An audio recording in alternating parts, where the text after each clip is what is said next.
Hey everyone, welcome to the Commander's Quarters Studio. I'm your host, Eddie. Hey! And with me today, I have my guest. Mitch! It worked. We reversed it. See? Fun. Probably really threw some of you off. Yeah, exactly. Like, wait, Eddie's the commander now? What? Also, some people like call like in the comments like, oh, the commander. Like, feel like no, my name's not the commander. It's because it's Commander's Quarters. No. Yeah. I guess we have like, it's fair, fine. Yeah. It's like I'm not offended to be called the commander, but you know, like Eddie is not. You can start calling Eddie the commander now. There I'll you go. take it. Sure. There you go. That's a lofty title. Blame All right. Eddie the commander. Today we are discussing probably one that's a little overdue. Yeah. Yeah. So I don't know why I didn't think of this one until like this week. Yeah. So we're gonna do a tier list. Yeah. Perennially fun thing to do. It's just fun. And we're just gonna take the top 20 most popular commanders According to EDH Rec. according to each EDH Rec's last 2 years of data. And we're Gathered yesterday, February 8th. I'm timing the episode. 2024. There you go. So that was data then. Yes. So if you're As watching of this in 2 recording. years, don't be like, well, what about Zibbleflorp? Like, Zibbleflorp is taking over He's the way format. up there. Yeah, he's a Whoa. problem. Sounds like a card out of onset. Maybe Fibblethip's Yeah, cousin. it's like, yeah, exactly. But it's evil. Oh, and like the Master of the ooh. Universe. Oh, I love Yeah. that. There we go. Wizards make it. Yeah, the five new color, rock- 5 color, please. Yeah, new Rakdos commander, Zibblethorpe. There you go. All right. Anyway, so we're gonna just go down and do a tier list. Yep. Of the top 20 most popular commanders. Let's do it. We've done it kind of like how Mitch and I have co-opted episodes before, where like I did my own tier list, Mitch did his own. So Yep. we're gonna agree on some things and be amazed at each other's ignorance Oh my on other gosh. things, and you all get to be collectively surprised at our reactions down below. I will say ahead of time, neither of us are CEDH players, and you can. I've got a Kinnan deck. You do. I'd say like technically we're not usually CDH players. Yeah, most of these decks will be assuming that. I'm assuming a 7 to 8. Is that fair? Yeah, like an it- you 8, I guess know. 8 maybe, because it's like 9 is CDH technically. I mean, power levels are weird. And Power levels are weird. I There's think, no like, real actual. It's just all We're also hypothetical. in the interest of kind of going off of EDH Rex data. Like if you were to click average deck Yeah, for any yeah, of these, like we're gonna go for like your more typical Yes. popular deck. Yes. Some of these are popular CDH commanders, so there may or may not be some overlap. I've Yeah. even got some interesting stats to connect the I did dots not. I mean, there. when you sent that spreadsheet, I was like, "You are an excellent I like star rater." numbers sir. and Just literally going themes. in, just like, oh, extra effort just for that, Yep. just to get that extra data in for all of you. There you go. That's why because I'm the main host. That's why Eddie's today. the commander. Yeah. All right, so typical tiers, S all the way down to F. Yep. And the thing is, like, D. oh, I would. I You guess already some- messed it up. You can't host anymore. I'm taking it back. I'll adjust on the fly. Anyway, so we are going to go through some of these, and I think the other caveat with this is like these are all really good commanders. Yes. Like, Oh my gosh. None of these got to be They're- top 20 They're commanders by nitpicking. being We are nitpicking, bad. essentially. Yeah. If you're saying, like, oh, this one's a D, it Yeah. is still incredibly powerful, or it would not be up here. Like, I mean, players still play commanders, obviously, that are not powerful. Like, I love my Feldergriff deck. It is nowhere near a commander that's as powerful as these. Yeah. But, like, the top 20 commanders are all very powerful. Yeah. So, All right, let's get to it. okay. So I don't know if you've looked at the data lately, but the most popular commander of the last 2 years, no longer Golos. That one's gotten banned. It is Atraxa. Poor Golos. What I did think, like, Golos ever do? After Golos got banned for a while, Kenrith had the crown. So a lot of Golos players just shifted went, yep. to Kenrith, and Kenrith is still on the list. Yep. Top 10. Spoilers, but he's like fallen from grace a Yep. little bit. But yeah, Atraxa, she is reigning supreme. OG Atraxa, not any of the new Atraxa nonsense. She's got 30,000 decks That's on insane. EDH Rec. Absolutely That's a insane. lot. That's a lot. It's a lot of attract. the That's average- It's a lot of infect players. They're all just playing infect. Well, and that's the thing. Like she can do so many things. So many things. Yep. Oh, can you read Atraxa real quick? For those- actually, oh, yeah, I okay, got it. you got it. Okay, Atraxa Superior's voice. You don't have it just memorized? I mean, I do. You probably but do. All right, 4/4 Angel for 4 mana. I assume she's been Everything but red? modified to a Phyrexian Angel Horror as Oh, the probably, errata. yes. Flying Vigilance, Death Touch, Lifelink at the beginning of your end step, proliferate. And maybe she hasn't been because No, this she was has in- been. She has been. It was in 2 times Masters though. Was that Yeah. recent? It, They just like couldn't fit the on the errata line? was after this printing. Oh, okay. So the next time looked it's it up. printed, there's gonna be really tiny text. I mean, yeah, they do that sometimes. Okay. Yeah. But yeah, no, she is a Phyrexian. This is all Angel aside from what the card actually does. Horror. Phyrexian Tribal. I guess technically yes, that would affect Phyrexian Tribal. Okay. So lots of powerful effects. I mean, effect, I guess. It's just, if it was just a 4/4 for 4 mana that had flying vigilance and stuff, that'd be nice. Would not be a commander that people would really build around too much. I mean, Voltron maybe, but like, so that proliferate part is obviously huge. Yeah. No, I mean, it can do so many different things. Absurd amount of things. Why don't you name one thing? I'll name one thing. We'll see who loses. See who runs out of Yeah, things. you go ahead. Ooh, I mean, poison. Super Friends. Super friends. Yeah, that's good. That's good. Plus and plus one. -1/-1. Oh, touche. Ooh. I think let's go slumber counters Oh no! for my Arixmethes players out there. Oh, gosh, I've had that happen. I've played adding counters. I played Arixmethes and I had an Atraxa player who just proliferated my slumber counter every turn. It was great. Oh yeah, that's hilarious. I was like, I thought that you like use Atraxa to proliferate. I'm like, why would you do that? Okay, we'll end it after this one. It's gonna get boring if we're just doing 30 minutes of this. Charge counters. I have a charge counter deck. You can do charge counters. Okay, so yeah, Atraxa has the most versatility over every commander, which is probably why Atraxa is the #1 commander out there, right? Because there's just, if you just said like Atraxa was just a Super Friends commander, would see a decent amount of play, but nowhere near this much. Yeah. But since it can do all these things, it's up there. Okay, very powerful effect. Huh. As the guest on my show, I gotta let you go first. Okay, I'll go first. I think that Atraxa, compared to all these commanders, is either This one's gonna be already controversial because there's so many of them out there. There's so many Atraxa players. Exactly. Like, it's like, what's the most powerful Atraxa build? And like, I'm not even like considering the most powerful build of any of these decks. Yeah. Like again, back to the CDH. I'm gonna say C or B. I'm gonna say a C+. Yeah, I'm gonna go C. I had her in C as well. Like, there we go. Look, 1 for 1. Yeah. Well, to be honest, I did in my sheet. I have them from S all the way. I do have a couple Fs in here, so I'm like those are just gonna go D. Some of them I'm nudging a little bit as we go here. I think Atraxa. It's been too long since we did our last tier list. You're throwing off a little. Well, and some of these I think are you can be a little more You're granular. fine. You're fine. You can just really hurt people's feelings. Like, well, that's my favorite commander. It's the worst. F. If there's only 20 commanders, Atraxa to see like all of these strategies are good. Yeah, people love poison especially, but I mean, just having it takes a while. It does take a while, and also again, just having like you get 1 proliferate from your commander, and your commander's doing other things. Like it's a really good blocker, really good attacker. You could also I've seen Atraxa just take players out, obviously with KO. Essentially, you get 1 counter on it, you can proliferate a lot of other things. Yep. You can just 1-shot or 2-shot people eventually. So yeah, and a kind of an interesting thing about all of these commanders, since they are the 20 most popular, is like. People love the term like kill on site commanders. Yes. Like she's one of them. I mean, I think any of these 20 really are really. Yeah. Like I think all of them technically are. I'm trying to look through it. I don't think there's one that really isn't. Maybe one. Maybe one. Yeah. Okay. All right. So we're agreeing on that one, I guess. Yeah. Okay, we'll put it at C. Yeah, we'll Next put it at up, C. the Dragon. I'll let you read this one since this is. I've got an Dragon. I say you have an Dragon deck, and actually, my initial gut would have been a lot different had I not played against your Dragon deck. So I'll say that. Okay. I'll say that. Okay. Go ahead. The Dragon for Wooburg, legendary creature, dragon avatar, 10/10. It has everybody's beloved ability, Eminence. As long as the Dragon is in the command zone or on the battlefield, other dragon spells you cast cost 1 less to cast. It has flying, as it should. And whenever 1 or more dragons you control attack, draw that many cards, and you may put a permanent from your hand onto the battlefield in that order. That's a good amount. That is a good amount of things. I mean, unlike Atraxa, people who build the Dragon deck are doing one thing. Play dragons. We're playing Durgans, guys. That is kind of funny. It's a dichotomy between the first two. The first one's like do everything. And this one's like little juxtaposition. Do one here. thing. Yeah, no. So I mean, it's kind of a one-trick pony. Yep. But it's a pony that keeps getting more ponies. Yeah, it's a flying pony that breathes fire. That keeps getting more ponies every single year. Yeah. So that's honestly like when I was building the deck, I was like, do I want to build Gishath and build Dinosaur Tribal, or I was satisfying like my inner like. Is it Timmy? It's Timmy. I'd say Tribal's more Timmy, yeah. Yeah, I was satisfying my inner Timmy and building either Dinosaur or Dragons. I'm like, I like Ixalan and Gishath and everything like that, but like, who knows how many dinosaurs they're going to print in the long term, so I built set specific, yeah. Since there's new dragons every other month. Yeah.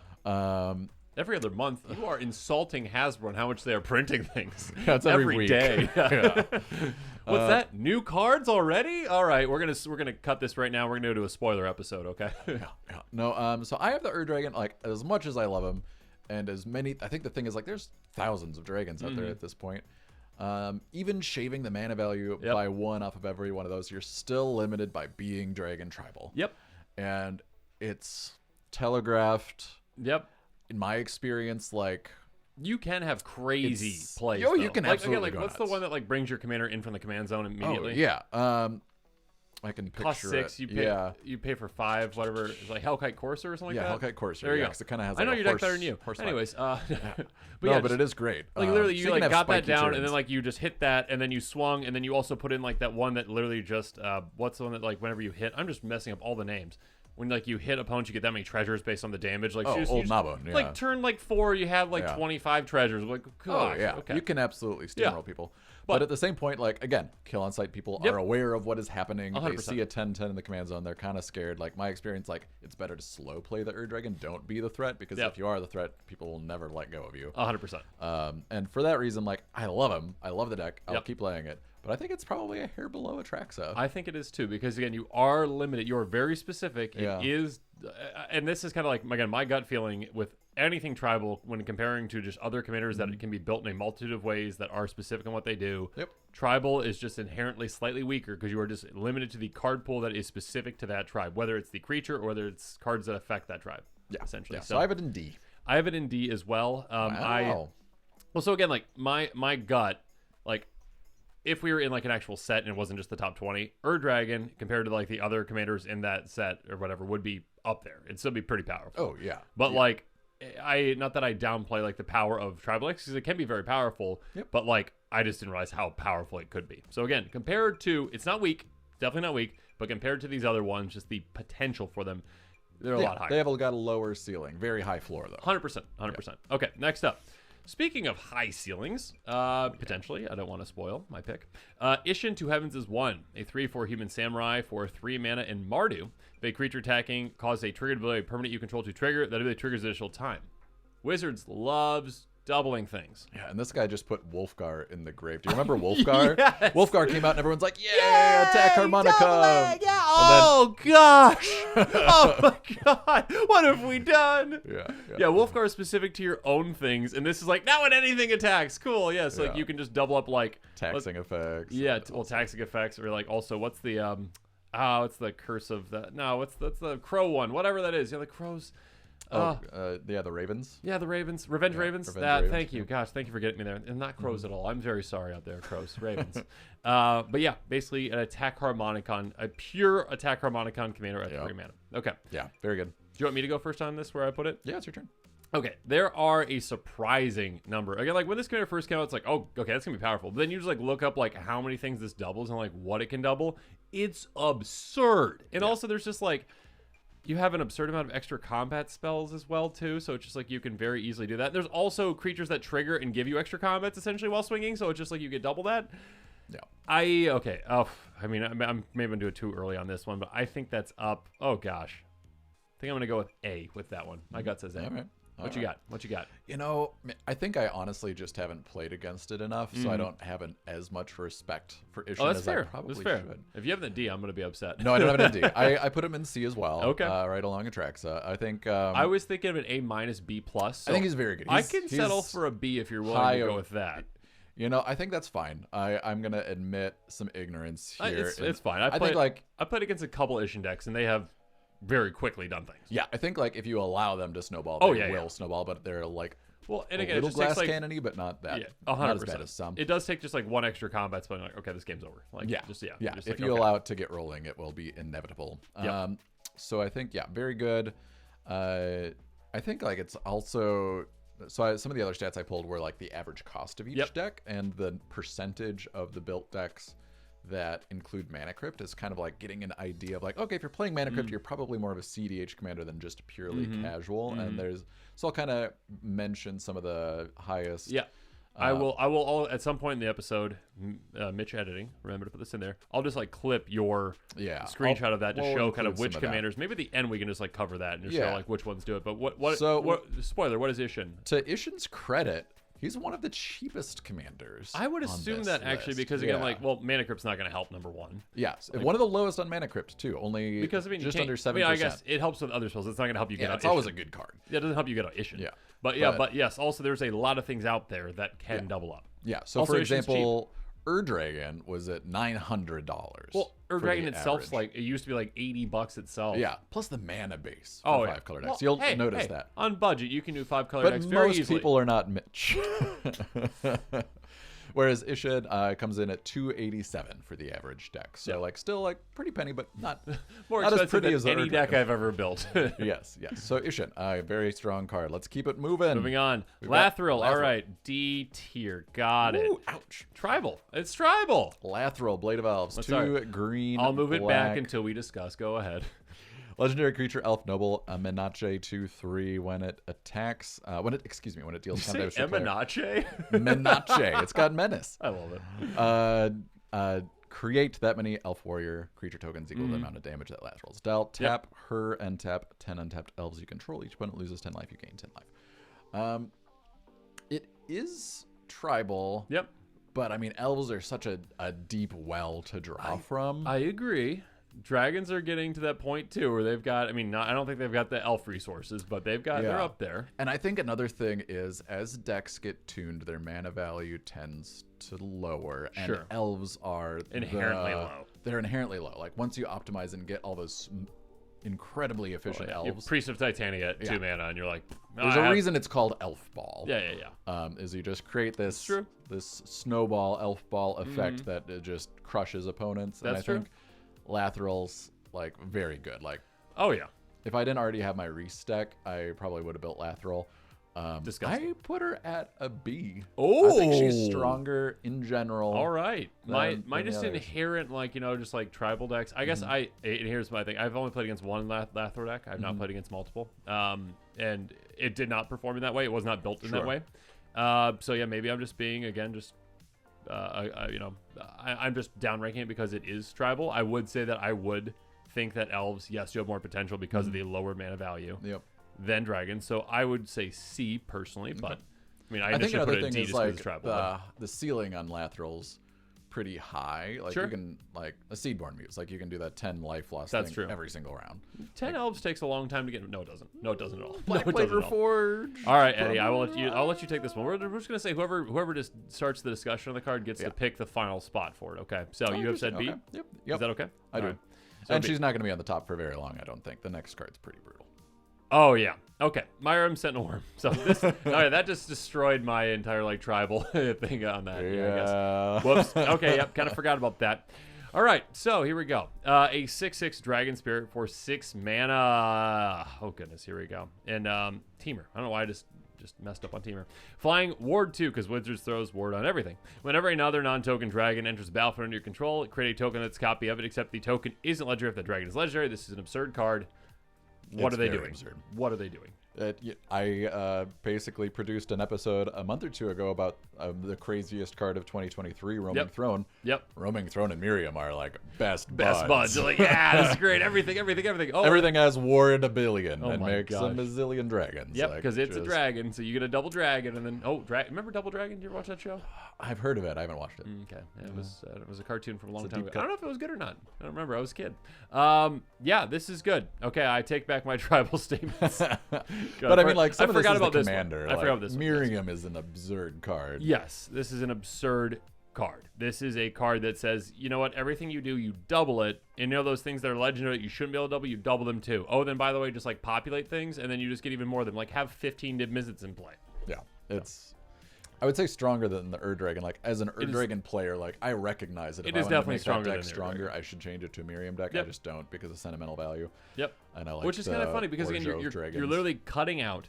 You're cutting out 2 colors, and you're also cutting out a free basic ley line that you get to start the game off with, essentially, without a cost reduction. But this yet is still more powerful because it's absurd. I have Miirym in the 99 my Dragon. No way. Mind blown. It's only, but it takes up so much of that $900 budget of Dragon. It does. So Miirym is. Let's see. Is it my turn to posit a score? It is. No, it's mine. You pick Lathril. I did. Okay. I will take it. That's fine. Take into account. You're the dragon expert. You're the dragon expert. I will take into account your pick. Okay. My tier for Miirym is A. Okay. I think it's very strong. It's so close to S, but it is. It's at least A. It's definitely up there. I mean, again, you are limited to dragons, though. Like, Yep. that is a thing. You are limited to dragons. There's some crazy powerful things that you can do with it. Again, you talked about mana curve for elves, and you gave them the bump up for that. I did. You got to give this the bump down, I think, for the mana curve that you have to get those big dragons in play. Okay. That'll be my argument to keep it in B. In B. All But right. I mean, again, like I personally would have had Lathril probably C minus D essentially. Sure. And this is kind of where it's kind of fun with these kind of discussions, right? Like Eddie's perception on this is different than mine. You're gonna be like, my favorite deck is this one, and how dare you say it's a D? Like, it's fine. It's completely fine. Like, you know, like and we all have different experiences. Like, I know some people that have an Isshin deck that's totally like, not harmless, but it's like totally not overpowered. Yeah. And like I've seen Isshin decks that are like super overpowered. So it depends on your personal experience. It definitely with the depends commander too. I think. Give me the argument to put it in A. I think I'm fine with A or B. I think Miirym, if allowed to do the thing that the deck wants to do, it's a bit like it's snowballs. Yeah, there's no stopping once you. Yeah, it's a bit like Isshin, where like if it's allowed to do the thing, like the game's over. Yeah. If once that player has 5 Nimbus in play, and then all of a sudden you try to cast any kind of insert sorcery, they draw 5 cards, 5 damage, anything. If you remove Isshin a couple times, cost 8, cost 10, like then the deck's. It's an odd numbered commander. Isshin? You said Isshin. Oh, I meant Miirym. I meant Miirym. I was like, that other commander that has 2 letters in a row that don't need to be in a row. Oh, true. Anyway, I think it's a bit of a glass cannon deck in that way. So like totally, like if I will accept it does have the ward lowering on that. Yeah, the ward 2. But there are wraths out there, you know. Yeah, so okay, are you okay with the B? Fine. I mean, I'm the one moving it, so you can't stop me. I could put it in D right now. You wouldn't know. The episode's over. That's true. All right, next up. This is your pick. Yuriko, the Tiger's Shadow. That is the card. 1 blue, black, 1/3 human ninja with Commander Ninjutsu. Which is totally a thing. Totally a thing. Totally a thing. Not a mistake. Nope. Whenever a ninja you control deals combat damage to a player, you may reveal the top card of your library and put that card into your hand. Each opponent loses life equal to that card's mana value. I think like even Gavin maybe went on record, saying that Commander Ninjutsu maybe not such a good idea. Anything that cheats on mana cost or on Commander mana cost is a mistake. Yeah, just inherently it is. Yeah, in the same way. They've learned these things and then they keep doing them. They keep doing like Eminence, bad Eminence, and they're like, you know what? Back to Eminence with Knights. Yeah, I'm not. Granted, that one hasn't been a problem. No, it's not. Yeah. It's not a problem. I always joke about when I'm saying that I hate Eminence. I just can't stand it. I don't like free value for no. But it was popular. Yeah. And so like they try to increment like we'll do rather than just plain partners. We'll do partner. Well, it's one of those things that's popular, but also other people just dislike. Like many people dislike. Like this person gets free value for nothing essentially. And because of that, Yuriko is S. Yes. No, really. Yeah. Yuriko's absurdly powerful. Yuriko's so good. Again, mana value, like the curve. Well, the curve on this one is, like there's a standard bell curve for most decks. Yuriko's like the opposite. I'm completely forgetting, like, I don't know why, but I'm just like completely forgetting, like, Dragon for some reason, I just like, okay, that is a tribal commander. I don't know why I don't consider, like, Yuriko a tribal commander, like, even though it is. It kind of is. Yeah, there's some changelings, but you need like enough ninjas. It doesn't need to, it doesn't need to be full ninja though. Like, no, you need like a couple ninjas, some changelings, then, like, temporal trespass, and then absurdly expensive things. Yeah. But yeah, Yuriko is also for the ninjutsu thing, like very hard to remove and keep down. Well, and you're getting it out turn 2 essentially every single turn 1. You've got like one of your little flying men or whatever, the 1/1 evasive creatures. Cool, it's getting through at least one opponent. All right, awesome. Turn 2, this is coming down. Oh, I just drew into a 13 mana card. Okay, cool. Drain you all 13. Yeah, and you put the card into your hand. Like, it is card advantage, too. It's literally not just like, zone. If it was the bottom of the library, this would be completely different discussion. Or you just reveal it and then put it back. Yeah. Sure. Or, like, you have to tear it up. Like, you literally have to just, like, take it out of the sleeve and tear it up. Yeah, that would probably be worse. I'm going to go on the record that'd be a C tier. That would be worse. That'd be a C tier commander. Still playable. Yeah. Very expensive. This is my 5th temporal trespass this week. Yep.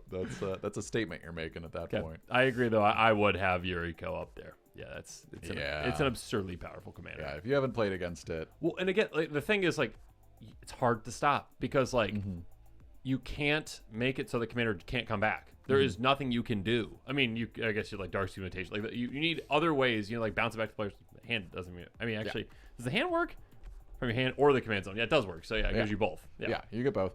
I mean, it's in Dimir, which is a pretty good color combination for this type of effect. You've got top of deck tutors. You know, you can do like a vamp tutor before the trigger resolves, things like that to kind of affect. You can do Sensei's Divining top. You can do Brainstorm to like ensure the card you want 100% is on top to just to drain so quickly. And I mean, like it's amazing. Like if you keep track during a Yuriko game, like how much damage this little 3 mana value human ninja can do. Like, oh, I just dealt 30 damage at the table. It's crazy. Yeah, literally.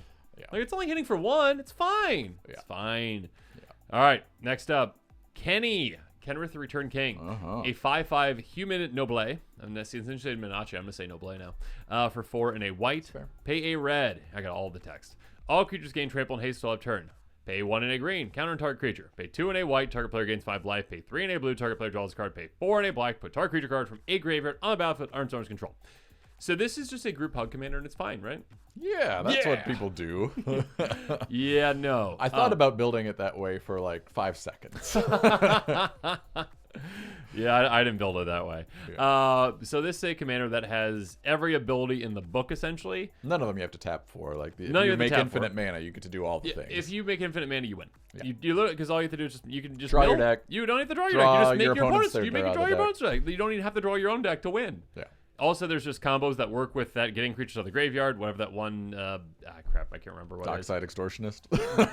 That, I guess, was the sacrifice. I was going to say there's like that golem or whatever that you can sacrifice for. Oh, yeah, there's a couple. Yeah, there's some weird things you can do with it. There's absolutely a lot of power potential with this one. And again, literally, if you just get infinite mana, you just win. This is 5 color.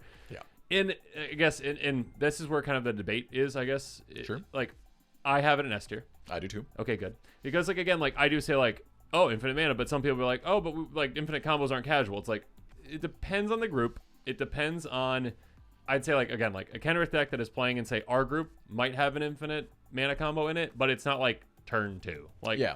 And I mean, like, I think the other stats that I pulled for this episode speak to that. This is the most expensive deck at $1,200. That makes sense. Well, it's also probably a CDH deck, I would assume. And it is 23% of the decks on the EDH deck include Mana Crypt. Well, if you're already spending that much, you might as well just drop $140. Right. So that is very telling that, yes, number one, people are spending a lot of money on mana bases, a lot of money on like primo pieces of interaction, removal, combos, all those things. Mana Crypt, like, Kenrith skews towards higher power, which is why it's going to get an S from me for sure. 100%. Yeah. And again, being 5 color, it just has an inherent benefit. You got all the cards available to you. Yes, all the cards available. The world is your oyster. I don't know where that phrase came from, but just that's a phrase. Yep.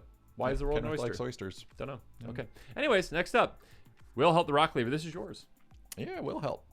You got another D tier. It's a tribal, so 2 blue, black, 3/3 zombie warrior. Whenever another zombie you control dies, if it didn't have Decayed, create a 2/2 black zombie creature token with Decayed. At the beginning of your end step, you may sacrifice a zombie if you do draw a card. Yeah, I mean, like, I had Zombie Tribal built for a while, and then I disassembled it, and then they printed Wilhelt. And just to spite Wizards of the Coast, I never rebuilt Zombie Tribal, but I respect Wilhelt. He's definitely kind of become the standard bearer for Zombie Tribal. Yep. And I mean, I think, like, again, all of these are strong commanders, but is limited by the trappings of being a zombie tribal deck.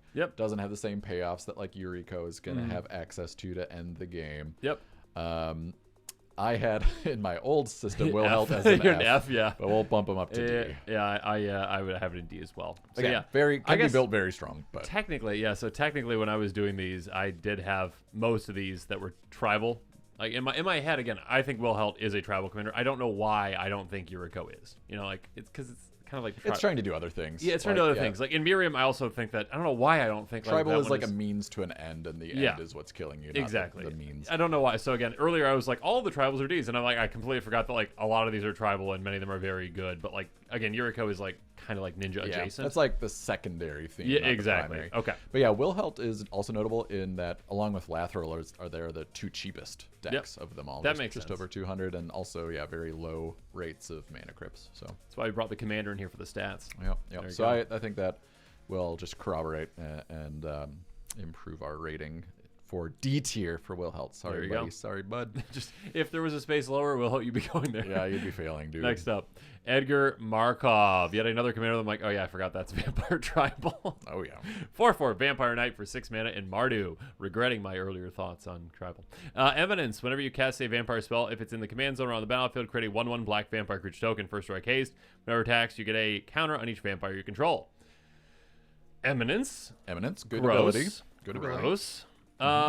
Yeah, I mean, it is limited tribal. This is actually a very, very, very powerful commander because, again, vampires are low to the ground. You get a free vampire every single time you do anything with I'd say vampires. it's one of the best, like, aggro decks. Yes, it's one of the best aggro, which is a weak archetype. Weaker kind of archetype.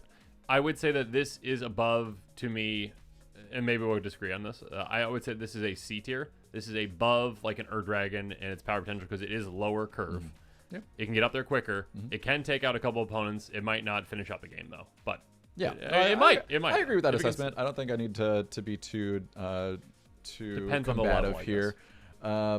I tend to agree. I think he was the preeminent combat commander for a long time. I think Isshin's rise to fame has kind of shouldered that mantle for a while. And I don't think it's Isshin level. No, personally. but I think it's very good. It's very good. Yes. And he's just classic. People like their vampires. Yep. So I think he's very strong. I think C's the right place for him. Okay. Yeah. Out of the F scale too. Good. Yeah. Done F. Okay. Good. Yeah, we're good. Okay. Next up, Shorikai. You got it. Yeah, I have Shorikai built. I play the deck. 2 Azorius 8/8 for a legendary artifact vehicle. Not even a creature. Not a creature. 1 tap Shorikai to draw 2 cards, then discard a card, create a 1/1 pilot token with this creature's can crew vehicles as though its power were 2 greater. And to crew Shorikai, you have to crew 8 power of things, and it can be your commander. Huzzah! Which is why it's on this list. And if it wasn't, why it's able to be on the list. As a Shorikai player, I think there's really 2 Shorikai players that exist in the world. The first one are the people like me who are like, I like vehicles. Yep. I'm gonna, pilot vehicles and run over people. And then there's other people who are like, I like Isochron Scepter. And I like dramatic reversal. Yeah, and sometimes the 2 overlap. I'm over here. Yeah, I built that one on. I didn't build that in person. I built that one for the episode. Yeah. Yeah. So there's really 2 kinds. And yeah. like Do you want to draw your deck, or do you want to smack with vehicles? And I mean, honestly, they're both good. Yeah. Clearly, the dramatic reversal Isochron Scepter build is stronger. There's even like some CEDH potential there. As is evidenced by its 16% inclusion rate for mana crypt. That makes sense. Also, obviously just gets the commander out quick. Quite quick. But yeah, no, it's amazing if you haven't played against a Shorikai deck, like how consistently a well-built Shorikai deck never runs out of cards. Well, they're not gonna fumble ever. They're not gonna fumble every game. Well, as if you keep a reasonable hand with at least 2 lands and some ramp, or 3 lands preferably, and like some 2 mana ramp, you're gonna be good. Yeah, like your game's gonna be fine. You're never gonna stumble on land drops. It's just an uber consistent 100% deck, and I think it's very strong. It might decide to close the game out in different ways depending on the build that you see. You can just finish it off with this. Like, it is an 8/8 still, and also you're incentivized to just wrath the board. Last time I played it, I just had Wonder in the graveyard because it lets you discard things for free. Wonder makes all your creatures fly. Shorikai flew over and just ran someone over. Even though that's not probably the most optimal way to win it, just for that game it was. But yeah. Anyway, B tier is where I've got Shorikai. I think that's pretty fair. Yeah. Wow, I'm amazed. Normally we are more. I think that's pretty fair. Sync. I had it right there, and I was like, Miirym's up there though. Yeah, it's probably around there. Yeah. A really tuned version of this is very, and it's very Azorius, so like very you get control elements. Like there's also tutors too that can help you go get those pieces that you need, like a dramatic reversal kind of pieces essentially. Ooh, we should have Eric here for this next one. Krenko, my boss. Take it away. All right, here we go. A 3/3 Goblin Warrior for 4 mana and mono red. Tap, create X 1/1 goblins. Where X the number of goblins you control, double up your gobos. So this is a commander that is, kind of the definition of tribal in my mind. Again, this is literally just when I picture a tribal commander, I picture Krenko. Yeah. So I'm sorry to then say that because, again, that is the typical tribal commander. It is a D tier commander in my opinion. It is. Is that what you agree with as well? I have it at D. This is amazing. It wasn't in your F? It wasn't in my F. Okay. The next one might have been. Anyways. Anyway, no, I love Krenko. I think even just placing it next to Shorikai is so telling because Krenko has this single ability that is so elegant. Yep. Just like you tap him, you double your goblins. Yep. And place that against Shorikai that has 80 words. Yes, exactly. Simple. I love this design. It's just so 100%. elegant. It's so evocative. It does the thing. It does it well. And it stayed up there, the most popular commanders for such a long time. And sorry, spoiler alert, it is the only mono-colored commander in the top 20. Only one. Yeah. And good. Congratulations, Krenko, Yep. for that. I'm very sorry that you are a D-tier commander still. Very powerful, like, when built right and that kind of stuff. Again, but still snowballs. Compared to the other ones, though, just like not quite there. Again, like, you get Perforos out and you're like, okay, cool. Tap, take 20 damage, cast a threaten spell, untap, 20 more damage. That's the key to Krenko decks, by the way. Threaten spells. Just threaten your own Krenko. So Krenko, you do this. There's also, I think, okay, one of the Lord of the Rings cards. I want to say it's Sting that untaps the equipped creature at every untap step. So it's pseudo Seedborn Muse. Yes. But in Anything that just untaps. Yeah. Is that budget friendly? It might be. It's close. It's like. Is it? If it is, I'm adding that to my Garth deck right now. I'll look it up while you take over the next one. It wasn't what I liked last time. Maybe it was. Maybe I missed it. Okay, moving on. We've got Go-shintai of Life's Origin, a 3/4 Ledger Enchantment Creature Shrine for 4 mana and green, right? Nope. WUBRG, because it has pay WUBRG, tap, return target enchantment card from your grave to the battlefield. Whenever it or another non-token shrine enters the battlefield under your control, create a 1/1 color shrine enchantment creature token. This is Shrine Tribal. It can also be built in other ways too. I mean, you could build technically, Eddie. This would be like a Omniscience build. You could just literally just entomb Omniscience, do that essentially. Cool. That could be a way to go about it. It's not typically how it's built, so that its power potential isn't that good.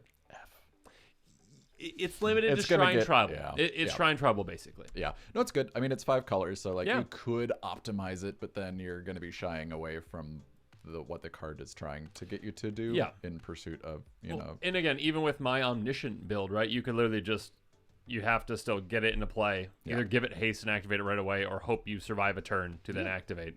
I guess Entomb is an instant, I have you it can do it before your turn. Just because I had put it in F and now D, doesn't mean I don't love it. I think Go-shintai is great. I just think in comparison to the other ones, it's lacking a little bit. Did you have an E as well, or did you went like school no, scale? I did you like went school scale. Okay, yeah. so school scale. Your school had an S though.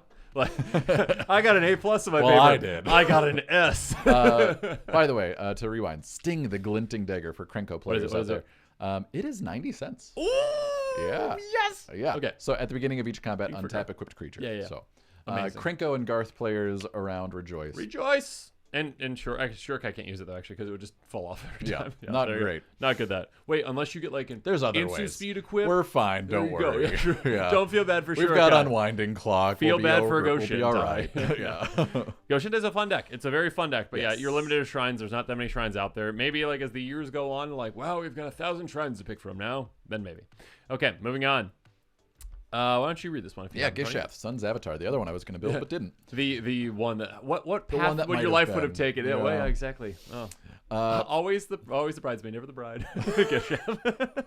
Nope, never been a bride yet. 5 and Naya, 8 mana for this fella. 7/6 Vigilance, Trample, Haste, and when it deals damage, reveal that many cards and put any of the dinosaurs revealed that way onto the battlefield and the rest on the bottom in a random order. Knows what it wants to do, and it wants to do it really big. It wants to hit you. It does. I almost built it. I think it's lovely. I think it's a great card. Jurassic Park, blah, blah, blah. Ixalan, love dinosaurs. It's in your F tier, isn't it? Yeah, it is. Yeah, it's in my D. It's in my D tier. Yeah, no, it again, and it can snowball. It can. Oh, I've played absolutely. against a Gishath deck where it's like, oh my gosh, they hit once and they hit so many things off the top, and the game was just like, they got an Apex Altasaur. Yeah, it turned on its access completely right there, and it snowballed after that. But again, it does cost 8 mana. You can also whiff. You can whiff. You're limited to Dinosaur Tribal. You have to get through on the opponent. It has no built-in ward like Miirym does, although 100%. if it was printed again, it probably would. Oh, yeah, it would. It'd be like Ward 8. Yeah. But, no, it doesn't have any of those things, therefore, like, it's wonderful. Again, love it, but... Yeah, it's fun. Deep. It's fun, but again, it is limited. Again, if you're stacking this up against Dragon, it's even less than Dragon because like I mean, what are the dinosaurs going to do? Like you got Zatalpa to block things, but that's about it. They're flying over us. Mean. They went extinct for a reason. Exactly. There are dragons that don't fly too. Actually, in Magic, not many. Yeah, there's not many. True. And there's dinosaurs that do fly. That's true. Exactly. Boneheart Dracosaur is another one. There you go. All right, moving on. Jodah the Unifier. Yes. A 5/5 human wizard for Wooburg. Legendary creature you control at +X for X the number of legendary creatures you control. Whenever you cast a legendary spell from your hand, exile at the top of your library to exile a legendary non-land card with lesser mana value. You may cast that card without paying its mana cost, but the rest of the bottom of your library in random order. Basically, legendary cascade. It's stupid. It's stupid. It's so good. When Wizards printed this, they're just like, yeah, throw that on there too. Like, even if they just had that first part, that'd still be It'd be great. be a good commander. Yeah. Like, hey, but they're like, no, it's not enough. You need value. This is Jodah we're talking about. Jodah. Blah, blah, blah. Honestly, like I would even prefer like let's get rid of the anthem effect. Let's just do the legendary cascade thing. Like we don't need that It's plus still- X. But anyway, they printed it that way, so it is what it is. It is what it is. I don't think it's quite S tier, but I have an A. It's not Kenny. Yeah, 100%. It's That's not exactly. Kenny. It's not Yuriko. It's exactly. Why are we on the same? I know, this is we're annoying right now. We need to disagree on this next We one. need more dissonance. We need to disagree on this next one. We probably will disagree on this Well, next one. okay, and then Jodah is interesting because I have an Esika deck. Yep. It's legendary tribal. It's not about the prismatic bridge side Yep, at yep, all. yep. So like it's And that's even been on one of quite our old powerful. gameplay episodes, and it's pretty strong. Yeah, it hits hard. And I mean, like when Jodah was printed, it's like I was so tempted to just shift the entire deck, Yep. but I just couldn't. Like, No, I'm and glad I you think did. like I'm glad rightfully you so. did. Yeah. Jodah is again. Jodah's more broad, just powerful. And I think- you just grab a handful of ledgers, chuck them in the deck. It'll work. It's- It's like Urza with artifacts. It's like grab a handful of artifacts, chuck them in the deck. It's gonna work. Yeah, it's also like one of those amongst a few others in this list that are kind of like eye roll commanders. Yes. Like people play Jodah, you're like, oh, another Jodah deck. Well, it's just like because you know what it does. It's one of those that's okay. This I don't mean to offend anyone when I say this, but it is a commander that is too easy. They made the commander that just like it does all the things for you. There's no real thought. There's thought process to building around it, but like just inherently again, you can just grab miscellaneous legendary cards, chuck them in the deck, It'll work. and it works. Like you don't need to have all the big thought process to actually make your deck function very well because the commander does it all for you. But You can optimize. I'm not saying and I there aren't think optimized ones out there. There my definitely issue with Jodah too is like it is such a time sink to like resolve those cascadey types. So of my effects. Cody deck's a time sink too with that, maybe. Yes, Mitch. That one took a little more thought though. There's Yeah. a limitation on Cody. But yeah, no, Jodah's a great card, very powerful card, gets A tier for sure. Yeah. Okay. Love 'em. Moving on, another 5 color near and dear to my heart. Why don't you take this one? This is your Esika. card. Yeah, I've got an Esika deck. One of Actually, I my do favorites. too. Mine's different. Very different. 1 green for the front half, legendary creature god with vigilance, adds 1 mana of any color, gives your other creatures basically what Esika does, also vigilance, also tap for 1 mana of any color. Okay, so this is a mono green commander. It's terrible D tier, right? Except for Oh wait, the I missed prismatic it. There's a little bridge. button here. There we go. Flip. Yep. Wooburg, legendary enchantment. At the beginning of your upkeep, reveal cards from the top of your library until you reveal a creature or planeswalker card. Put that card onto the battlefield and the rest onto the bottom of your library in a random order. I mean, Esika, again, clearly can be built one of two ways. Do you want to go for the front first and just have the discussion there, or have the discussion prismatic bridge first? I just want to make sure I'm on the right side. I mean, I think we have to take them holistically. 'cause I know it is- holistically, but like I gotta where we start in this discussion. I gotta flip it for the people, for the lovely people watching at home or wherever they're watching. Yeah, I mean, like it's one of my favorite decks to So play. let's start off let's with start the with front side. Esika. Okay. If you build it somewhat like you would build If you a build Jodah it, they will deck, come. Like yeah. like in what's the movie? Field of Dreams. There we go. Yeah. Your friends will come and watch you destroy people. I love my build of it this way. Like you build it legendary Oh, tribal. it's really cool. And I have predominantly focused on legends that have activated abilities, and so you are free to like fill up the board with legends. They're not quite as scary as if you were playing Jodah as your commander, so you don't get targeted as much. And then you can get a little attacks in since they all have vigilance. You're going to be doing it pretty consistently since you have access to plenty of mana. Yep. And then, like, just before your turn starts, you can be like, okay, this seems the most advantageous to me. I'm going to use this activated ability over here with all, like, the 20 mana that I have. And it's just so fun. Then you've got untap effects, and it's a toolboxy type of commander. You really haven't, something for every scenario. And or you could be a Mitch and build a prismatic bridge. Yeah. To follow up on this real quick, though, you're also guaranteed, because Commander is still a thing currently, and you're playing Commander, obviously. Year over year, you get at least, like, 500 cards that you have new access to. Legendaries. Oh, yeah. You have, with Legendary Tribal decks now, you literally are guaranteed year after year after year after year to get like 500 plus new cards to be like, oh, okay, cool, that could work in here. That could work in here. I mean, I built Esika compared to like right when other. I built Esika right when it came out in Kaldheim. And it felt like, Commander's obviously being built for by that point, but not to the same degree. And like every single release, I'm like, someone in Wizards. Has And an I Esika see you deck. there. Yeah, has an Esika Someone deck. in there has an Esika deck and is printing cards for my Esika deck. Because like they print Jodah, which is just phenomenal in the 99, or like all these other sorts of things, like Relic of Legends, which is basically like backup Esika to like tap all your legends for things. There's all sorts of things. But yeah, every set there's something. 60 new legends. We see you, Steve, in testing. Yep. We see you. I appreciate you, but slow down. Slow just a little bit. Just a little bit. A little bit. Prismatic Bridge side, though. Okay, so there's a couple different ways you can just build this. Most people, and I think actually this is probably the most common build I would assume for an Esika build, is just get big creatures and chuck this in to play, essentially. And just get or big things up Planeswalker the top. Tribal. Or Planeswalker. You can go one of the two, or you can do a mixer of both. And it's kind of like where this is kind of like Atraxa-ish, because like there's multiple ways that you can build this, which is why it's pretty popular. Yep. But like also just, hey, you just get free value off the top of your library. That's how most of them are built. My Prismatic Bridge builds are always like, I've got one thing in the deck is built around it, and here comes Ink Treader Nephilim.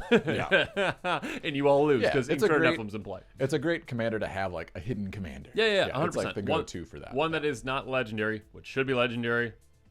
Yeah. It would be banned if it was legendary, probably. It probably would be. Should be, yeah. Ink Treader's absurd. Yeah. I didn't realize Every how time I've bad seen that it was going to resolve, be. it's- Well, yeah, I literally built the deck once, and I was like, I took it apart. Okay, now I built a fair version of it because it's actually legal this time with this as the commander, Prismatic Bridge.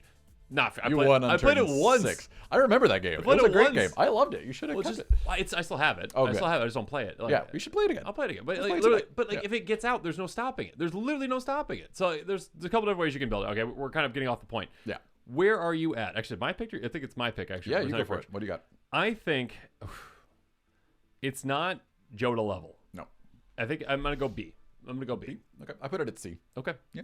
Are you? I mean, I guess you don't have to be okay with a B because you I know don't what? know like our distribution level so far, so maybe let's just I'm gonna go with B because again, like, I think you're just throwing with the Lathril. Lathril's throwing me off right now. Because, That's fine. That's fine. Because like you know how many legendaries there are? There's more legendaries at lower mana. Actually, maybe there aren't a lot more legendaries at lower mana levels than elves. Probably not. It's definitely it's not. getting close, but It's no, getting not close. quite. No, not no, quite. no. Okay. Yeah. Maybe at 2, but not at 1. Okay. I do run a lot of 2 mana value legendaries. Yeah. Okay. Moving on. Kaalia the Vast. Kaalia the Vast. Go ahead. 1 and Mardu, white, black, red, 2/2, human cleric, flying. Whenever she attacks an opponent, you may put an angel, demon, or dragon card from your hand onto the battlefield, tapped and attacking that opponent. Kaalia, probably like, I'm browsing the list here, but is she the oldest card? She might be. Oh, Nekusar probably. I don't know. They both came close. out at the same time, didn't they? Yeah, they were around Were the they same both? time. Were they both? I think they were both in the very Were initial. they both in the first? I think they were both in the very first one. Phase? Yeah. I think they were. Yeah. With Aloro and I don't know. Yep. Other people. Maybe Oplasm? Or is that second one? Man, but anyway, Long an time ago. old one of the old guard And on still the up list, there. And still up there. here. I mean, people love angels. Yep. People love dragons. People love demons. They put them all together. I think Kaalia is one of those cards that 5 to 10 years ago, Kaalia was like one of those. Oh, again, like the you gotta worry preeminent about kill it. on Yeah, site you gotta worry commanders. about it. Like you Yeah. can't let her get a trigger; she'll put an Avacyn into play. Yeah. But if I see this and then there's an Isshin player over there, I'm like, Isshin player needs to go. Hey, Kaalia player, let's go get that guy. Yeah. Now Kaalia is your friend. Yeah. Yeah. Oh, how the turns. Kaalia, can you tabled. like cheat in like I don't know, just put a Grizzlebrand in your deck. Who cares? Just do it. Yeah. Cheat it. Oh man. Anyway, no. Kaalia is still very good. There's plenty of things you can do with it.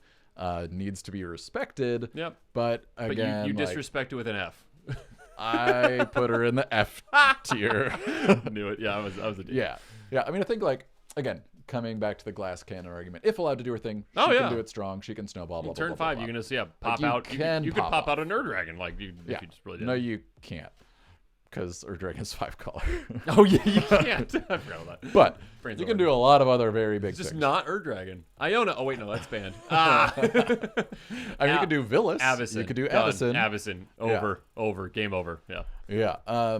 But I think like just the design has progressed to the point where like one thing a turn, like you can even do some extra turn stuff in here for more triggers. 100%. You could put Isshin in here for more triggers. Yeah, you need to get Isshin out versus just having Isshin in your command zone. Although, yeah. So I mean, but yeah, I just don't think she's kept up. No, and again, like here's the thing: people are like, "Oh, it's better that it's more tribes." It's like it's better, but it's worse because like if You can't play split any supporting cards. exactly, if you split your tribes up, then you're like, okay, I'm just doing a bunch of miscellaneous stuff versus a lot of things that cross you over. could focus. You like, that's a can. choice. Yeah, you can focus one, but then it's like, okay, like, is this better than the other one? Yeah. No. If you choose dragons, or you're just not going to play Avacyn. Like, Yeah, exactly. So yeah. And I think, like, again, coming back to the glass cannon thing, if she gets removed once, twice, thrice, like, then you're having to pay full mana value for these chonky angels and demons that you are not planning on paying anything for. Yep.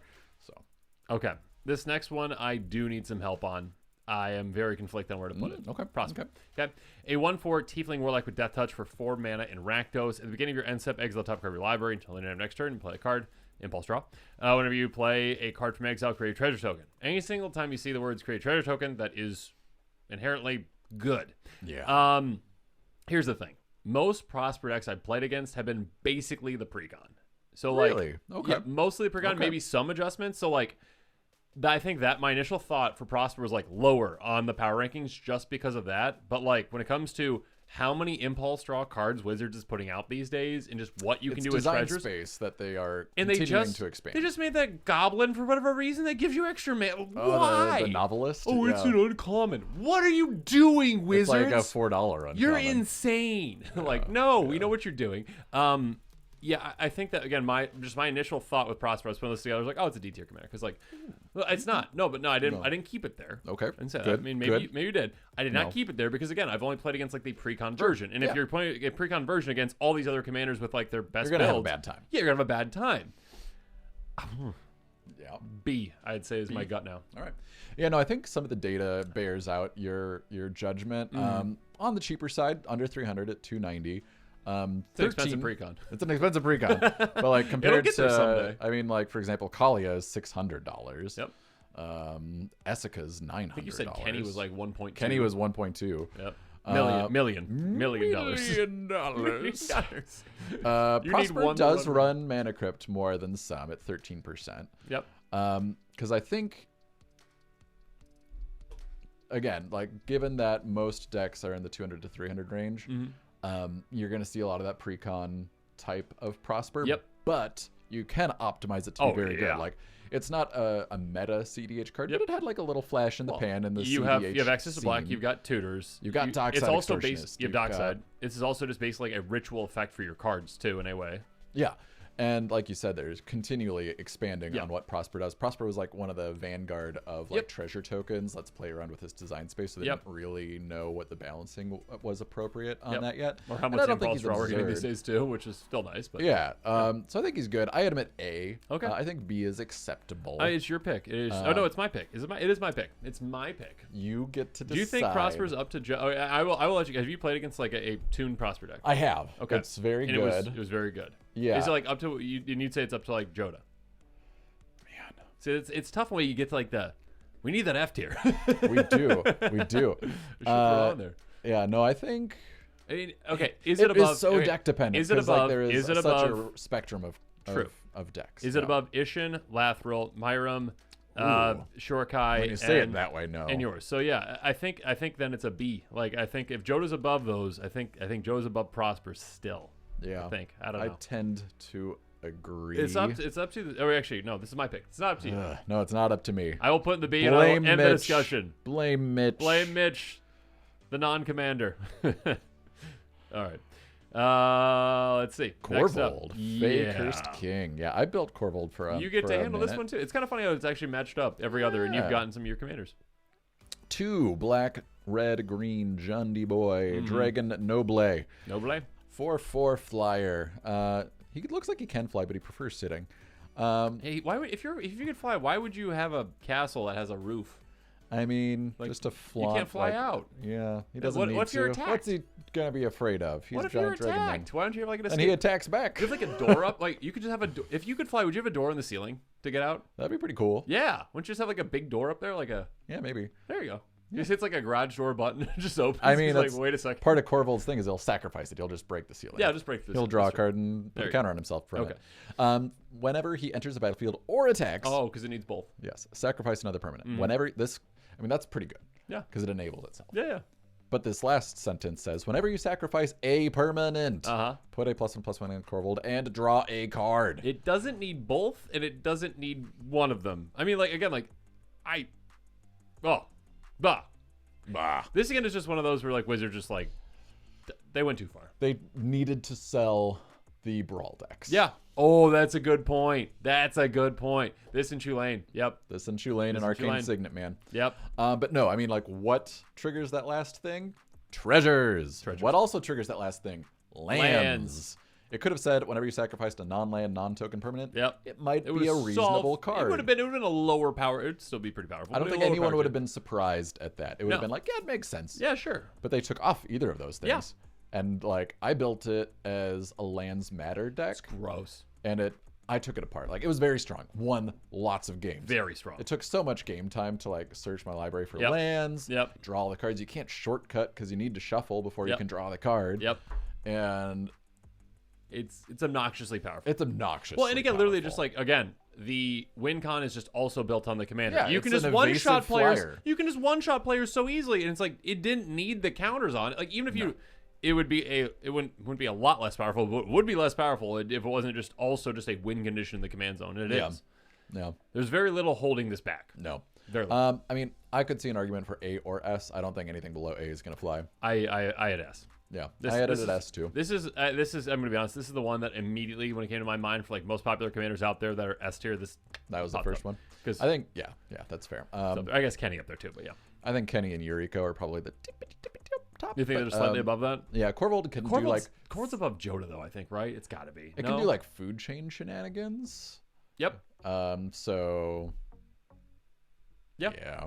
Yeah, it's when you're getting up there, you're splitting hairs. I think another thing is again somewhat like other cards that we mentioned is like this one is a little bit agnostic of budget and play group. Oh, like Korvold, you can build on a budget. You can build a super budget and still be absurd. Soup it up and like bring it to EDH tables and not embarrass yourself. Like there's like you can't build a low power Korvold. No. It is like hard unless you literally built in no sacrifice elements in the entire deck. If you're just like, no, I just built Korvold, Boar Tribal. Then there you go. You solved it. But like most of these commanders, like if you build them like on a lower budget, like they're gonna suffer a little bit. But like Korvold's just no. You're cooking with gasoline. No, that's not right. With uranium. There you go. You cook with uranium. Okay. Next up, wouldn't do that. Don't do it. If you have access to uranium, don't try to cook with it. First of all, you have a very interesting job that you have access to uranium, but you don't know how to use it properly. All right, a 6/6 elemental avatar, Muldrotha the Gravetide. I'm surprised to see this one actually down to 19 because this one like was one I think for a long time. Yeah, this one is about a little bit of a fall from grace. I'm surprised too. 6 mana and salty. During each of your turns, you may play up to one permanent card of each permanent type from your graveyard. This got better with battles. There you go. Yeah, it did, honestly. Technically, right? There you go. An extra permanent type. This is one that is very powerful. You can build it in a lot of different ways. It depends on how you're building it, I would say. Because like you could go very stacksy with this and do. You could go very stacksy. You play the Mr. Kimura turn after turn. I would say that I'm not including the stacks builds because that's more CDH typically. I don't know that Muldrotha really has the chops for CDH. No, I wouldn't think it would. But at the same point, like it is a definition of an inevitable deck. Like if you go to the long game, Muldrotha will win the value game until someone just plays up a Jukabog and then you lose your secondary hand. Yeah, but I mean, there's like definitely ways that Muldrotha, can either protect against that or just if built well, like you'll just fill it up. Yeah, you're filled by 20 more cards next turn. Yeah. But yeah, so very good card, very resilient, not very fast. Not very fast. So I think this one to me is near same power level as like when I look at this list, I think it's above the bottom. Yeah. I think it is above the bottom. I think it's more like Atraxa level. I think it's a C tier. I had it B. I think just because of that inevitability, no, but it is very This one's up slow. to me. I gotta stop that. Yeah, no, don't give me free rein here. I think there is inevitability. I don't think it's quite to like Isshin level though. Like, and Isshin is the B tier. Esika's the B tier. Miirym's the B tier. I don't think it's quite there. Yeah, I think like none of those. All of these could make sense. It's going to depend on the deck, but I would say in general, like the speed is what's going to slow it down. So like the stacks elements, like the Spore Frogs of the world. I love Spore Frog. Yeah, Spore Frogs. I don't know why I'm okay with that, but not other things. But I love Spore Frog.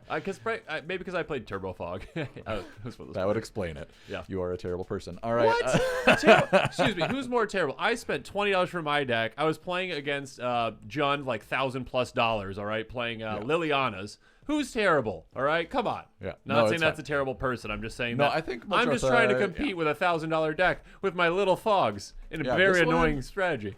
Muldrotha comes in kind of middle of the pack. $430 is the average build cost. All right.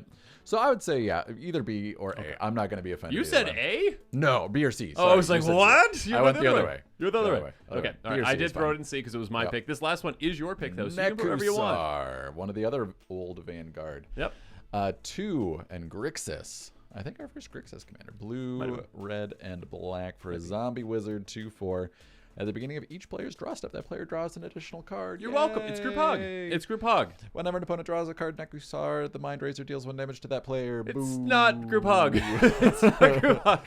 I don't like this anymore. Nekusar is the preeminent wheels commander. Yep. So you're going to see Wheels of Fortune. You're going to see also all those types of effects, more effects that, stack on the damage for each card drawn. Like it's going to be Group Slug. Yep. Is the name of the game. More what's the 3 mana black Underworld Dreams? Basically. Underworld Dreams. This is basically an Underworld Dreams in the command zone. You throw more of those in there and you say, let's wheel. Yeah, plus you're in Grixis, so you get counter spells, you get tutors, you get Damage access doubling. to Underworld Breach, Toxide Extortionist, like all the other red things. You could damage tainted strike this and then wheel and then probably get your opponents down. Yep, that would do it. Yeah, poison them I out. love Tainted Strike. Anyway, Tainted cool. Yeah, Nekusar's good. I think it is a victim of the times as well, similar to Kaalia. Yep. Very strong. Has the staying power to be in the top 20. Yep. But isn't top tier anymore. I didn't have it in F. Okay. But it was in D. It was in D. Yep. So I think I could see C or D. I think, again, I think it's right around there. Yeah. It's like a is D little plus bit- C minus. Yeah, it's a little glass cannon-y. It does give your opponents card advantage, which even though you're hurting them is still card advantage to your opponents. It's like chaotic card advantage though too, because like you have enough repetitive stuff in the deck that you're okay with just getting a random 7 cards. Yeah. There are times where your opponent like discards their hand and they get like miscellaneous stuff that's not working for them right now because they're not as focused on what they're doing. I wonder how popular Nekusar would be if Hullbreacher never got banned. Thank goodness Hullbreacher's banned, by the way. Gross. But yeah, Nekusar. I mean, there's also cards though that can, I guess, it wouldn't really work. I mean, I guess if you're playing against Nekusar deck, here's what you do. Ready? You play Obstinate Familiar, which is a 1/1 lizard that makes it so that you don't have to draw cards. You can choose not to draw cards. that is the tech. I played that card legitimately Did you? in a deck once because I had Arjun of the Shifting Flame. Okay. And Arjun Yeah. draws you cards like every time you cast a spell, like just replaces your hand with the equivalent number of cards from your deck. And then I had cards that say if you would draw another card, draw an additional Double card. it, yeah. So then every time you do So it, you then double your hand size. So then you're just gonna mill and yourself it eventually got to the point where like I was going to draw 80 cards if I cast another spell. Obstinate Familiar. Like, Yes. Tiny lizard friend, go. Actually, Obstinate Familiar was great. So funny. Anyway, that's not what we're here about. Okay. I put Nekusar at D. I think I alright. could see an argument for C D depending is, on. I think it's right there too. Yeah. I think it's a D plus C minus. So I think we actually, surprisingly, with this list, agreed a lot on a lot of things. Yeah. Which is interesting because I do think that. I think that again, when you're getting up to this level, you're splitting hairs, right? For the most part. Like I don't think I would not. You're splitting hairs, but also like I would never accept an argument for someone to tell me that Krenko is more powerful than like Korvold. Like, if we're sitting at a table and there's a Krenko player and there's a Korvold player, I'm going after a Korvold player first. Yeah, and like any of the D tier commanders could spike a game and beat an S tier commander. 100%. Like that's just the nature of the game. It's a 100-card singleton. Except Go-shintai. No. Yeah, that deck. Except for Go-shintai Omniscience. Then you can. Yeah, but I mean, like if you're going to play 100 games with any of these decks, the Oh, yeah. average would skew towards the S tier commanders probably winning more often than not. 100%. Yeah, so I'm also surprised, but I guess like another thing that I had looking through this list, I was surprised at how healthy the metagame looks. Like, sure, there's 30,000 Atraxa decks, but like all of these decks have over 10,000. Like even Nekusar has near 14,000. That's like, crazy. A lot of times if you look at a trading card game or like Standard or Legacy or whatever, like you see like, oh, this one deck occupies like 30% of the metagame, and like, I mean, even 30,000 decks for Atraxa like is a drop in the bucket. 100%. For like Commander as a whole, which I think is great. Like, it is there's crazy. no one Commander that's like clearly no one Commander to rule them all. Not anymore. Golos. Yeah.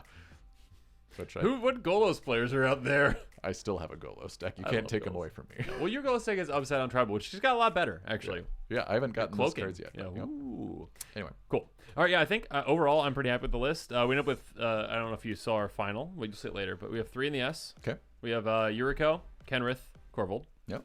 One in the A, which is Jodah. B has 6, looks like. Isshin, Lathril, Miirym, Shorikai, oh my goodness, Prismatic Bridge. What's the front side called again? Esika, goodness gracious. Prosper. C tier, we've got 3 with Atraxa, Markov, and Muldrotha. My brain is not working right now. D tier, we've got the Dragon, we've got Wilhelt, we've got Krenko, we've got Go-shintai, we've got Gishath, we've got Kaalia, and we've got Nekusar. So yeah, it looks like our D tier got filled up the most, but your F tier also is probably why we pushed those up a little bit. Yeah, we nudged a few up there. So yeah, we got a little bit in the middle, good amount at the bottom, couple Again, at the top. we were doing all these rankings on like your average deck that you would see of this type, not like super optimized CDH 100%, stuff. yeah. So like an average deck that you'd see at our tables that we're playing. Yeah. So there you go. Yeah, we hope it's been insightful. Maybe if you're considering any of these commanders and wanted to know like where they stood, this can help inform my your decision. apologies for offending you if your commander is lower on the list and you think it should be higher, and that's completely fine. Actually, we'd love to hear from you and see what your takes are on these. Yeah. What did we get wrong? What do you think? Like, oh, that's not a C tier. That's an S tier commander. What are you doing?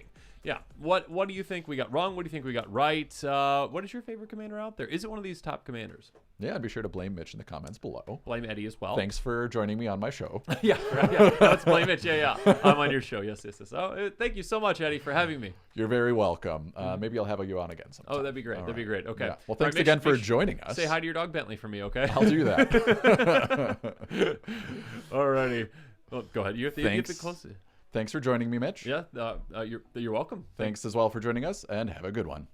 This show and episodes like this one are possible thanks to viewers like you. If you're looking for an easy way to help support this show, make sure that you like, share, and subscribe. Also, hit that bell notification icon so you don't miss any new episodes. You can also go check out our playmats and other merchandise at thecommandersquarters.com. We also have a ton of brand new t-shirt designs in stock, so make sure you check out those as well. Another easy way to support this show is with our TCG Player affiliate links. So whether you're buying a deck or individual cards, you can use this general link right here or one in the description. And the final way that you can support this show is by supporting us directly by becoming a patron. There are many benefits to being a patron, and I truly couldn't do this without all of their support.